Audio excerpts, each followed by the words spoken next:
Yo, what's going on, YouTube? Welcome back to another Minnesota Twins game review. This is a bad game because the Twins lost to a pretty bad team and the Texas Rangers 6-5. Not really happy about this game, but honestly, I don't even know where the Twins went wrong in this game. I mean, they did, and it was clear because they lost and Sony Gray didn't pitch very well. But, this was just a bad game. One inning. Take out the fifth inning, the Twins are dominating this game, and that's just sad because, the Twins' hitting was decent. Their fielding was so much better than the Rangers. It's literally just that one inning that really makes me upset, so we're going to talk about it. But, man, this is just the games that the Twins lose. The Rangers are not that bad of a team, but the Twins like to play down to their opponents or play up to their opponents. They can beat the Blue Jays. They can beat a hot Orioles team. They can beat other teams. Can't beat Cleveland, who I guess was hot at the time, but can't beat the Rangers. Come on, dude. What are you doing? We just can't finish. We cannot finish games. So the Rangers had lost 4 straight coming into this one. 3 of them were by one-run games. I think all of them were against the Orioles. I could be a little bit wrong on that. The Orioles are hot right now, but the Orioles have won so many games by 1 run, and it's crazy. They're literally like the Mariners. They beat the Angels by 1 tonight, too. Also, peep the bobblehead here. I got a video coming out about this unboxing. It's Mike Trout's 300th home run, so that's kind of cool, but that'll be coming soon. So let's talk about this game. Like I said, the Twins lost 6-5. They are now 47-39. Good thing, though, the Guardians lost tonight and the White Sox lost tonight, which, funny, the whole division's not great, but Detroit is now only 3 games back of the White Sox, or 3.5 or 2.5 or something like that. By the end of the weekend, they're going to be caught up. If they get the sweep, they're going to be caught up to the White Sox. And hopefully the Guardians keep losing, and Kansas City will be in the hunt too. And obviously, if we keep winning, then we'll stay above. I think we're still 3.5 games above them. So that's good. But let's talk about this game. The Twins out-hit the Rangers. They out-homered the Rangers. They out-total-based the Rangers. They scored less errors than the Rangers. But, man, they didn't seem to win because of whatever reason. So, the top of the lineup did great. Arise was on base a couple of times, went 2 for 4, or 1 for 4, but 2 for 4 on base, or got on base 2 times. You know what I'm saying. Correa hit a home run in the first inning, 1 for 5 with his 2 RBIs. Kepler went 3 for 5. And then if you look down at the bottom of the lineup, so if you want to go 9, 1, 2, 3, 4, whatever, Jeffers went 3 for 4 with home run and 2 RBIs tonight. Gordon was hot. He had 2 for 3 with 2 doubles.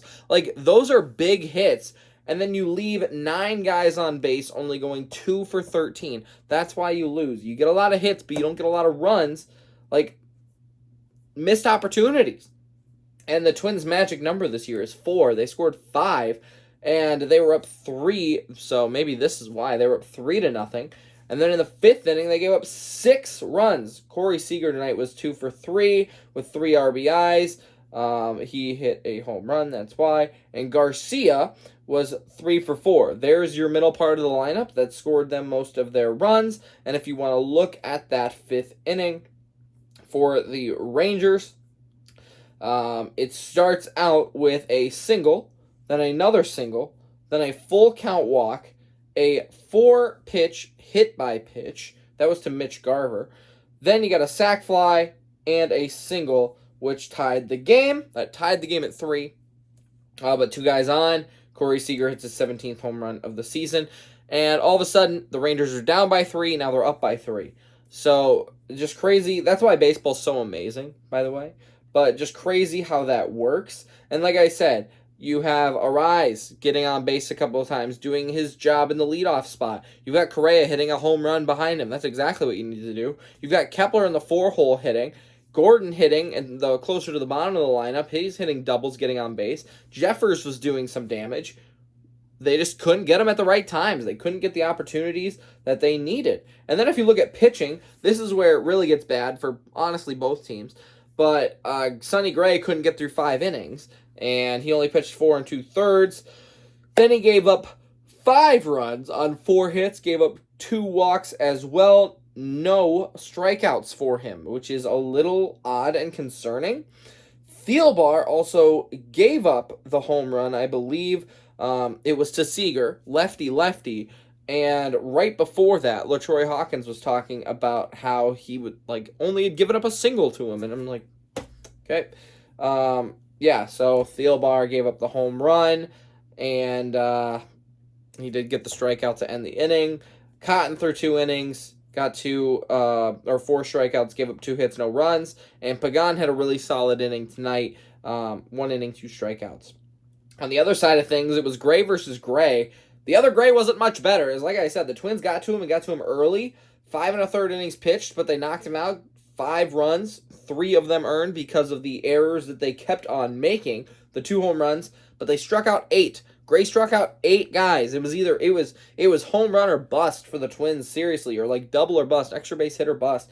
They could not figure it out. 2 things I want to talk about before this video ends, though, is Byron Buxton related. 3 things. Let's go first. He went 0 for 4 tonight with 2 strikeouts. He's batting .214. He is batting .214 at this point in the season, halfway through the year. .214. He was an MVP caliber candidate at the beginning of the year, and for the most part, he stayed healthy, and that's what we're getting out of him. I'm just starting to get a little concerned. His OPS is still good at .835. Arise is at .881. Correa's at .817. Garlick's at .863, but there's Buxton. I mean, 3rd or 4th on the team there. But 2 things I want to talk about in the game besides his hitting. 1, he made an incredible play in the outfield, and all the announcers, all 3 of them tonight, were stunned by that play. Honestly, it wasn't that great of a play, in my opinion. It was a great play that he made that catch because Gordon cut him off, and honestly, it was like a blind catch that he just kind of stuck out his glove, ran into the wall, made the catch. Really impressive, but that shouldn't have happened in the first place. I think Buxton was waiting for Gordon to call him off. He didn't, so Buxton's just fast, and he was able to get to the ball. Should have probably been, I wouldn't say routine, but more of a running kind of get under it kind of catch. Nonetheless, though, it was a great catch. The announcers said that it was his best catch of his career. I don't think so. There's one on my channel. If you're watching this video still at this point, you should go back, and I think it's 2019 Twins hype video or something. Buxton made it a catch in that video. That's his best catch of his career, in my opinion. There's a couple of other ones in there, too. But that was number 1. Number 2, Angel Hernandez follows the Twins around, and I hate it. I swear. He was there against Cleveland 2 weeks ago. I think he was there somewhat last week. Now he's in Texas with them. What is going on? What the heck? And this is the reason I'm mad. It's a tough play. This is one of the things I can maybe excuse him for, at least live. But the ball in the 9th inning, I think it was the 9th inning, maybe it was the 8th inning, I think it was the 9th inning, it went foul, but came back fair and just touched the chalk line. Like I said, Angel Hernandez is in a bad spot, fielding that ball, called it foul. But the replay clearly showed it was a fair ball by hitting the chalk. And that is unacceptable by the MLB's rules to not be able to review that. Either team should be able to review that. If it was for the Rangers, I'd probably be saying the same thing, but I wouldn't be upset about it. But I'd be like, that should be the call, is they should get that reviewed and get that right, because that's a base hit. And, I'm not saying it affects Buxton's career. Maybe it does this year, .214. But, some guys live and die by choppers that are fair by 1.5 feet. Or on the line, or, bloop singles. These guys live and die on contracts because of hits like this, and the MLB takes them away because they don't want to replay it. Now, I get it. I'm not a huge fan of the replay in general, to be honest. I would rather just have it live. But if you're going to have replay in the game, you need to make the right calls, and that's a bad call. I get it. Like I said, I'm not going to, completely blame Angel Hernandez, but then to not be able to go back and review it, it's his fault that he didn't call it right the first time. I would rather it not be an issue, but it is. Because we have replay in the game, we need to make sure the right calls are being called. That was not the right call, and that's upsetting. Because 1, Buxton went 0 for 4, but 2, it could have cost him the game. Buxton on first base, steals second, or even if he doesn't, it sets up a different hitting situation for the next guys, especially Kepler, who was hot. Polanco, who, got a hit tonight. Kirilloff, who was hot. Tonight he went over 3. But you know what I'm saying, is it sets up a completely different game, because if he does steal second, now you've got a lefty, and a lefty in Polanco, Kepler, and Kirilloff, and Gordon, that you can move Buxton to third and then one get a sac fly if there's only one out. So many different possibilities. I'm just upset about it because it shouldn't happen at the MLB level. Like, if you're going to get rid of replay entirely and just say, let's call it on the field, fine. It was called foul, it's fine. It was a very close play. But since we have replay in the game, we need to get it right. And it's not just this. It's not just the bloop hits and everything. It's the hit by pitches. It's everything. If you're going to get it right, or if you're going to make the call, you need to get it right. That's what I stand by. I think it's a fair justification.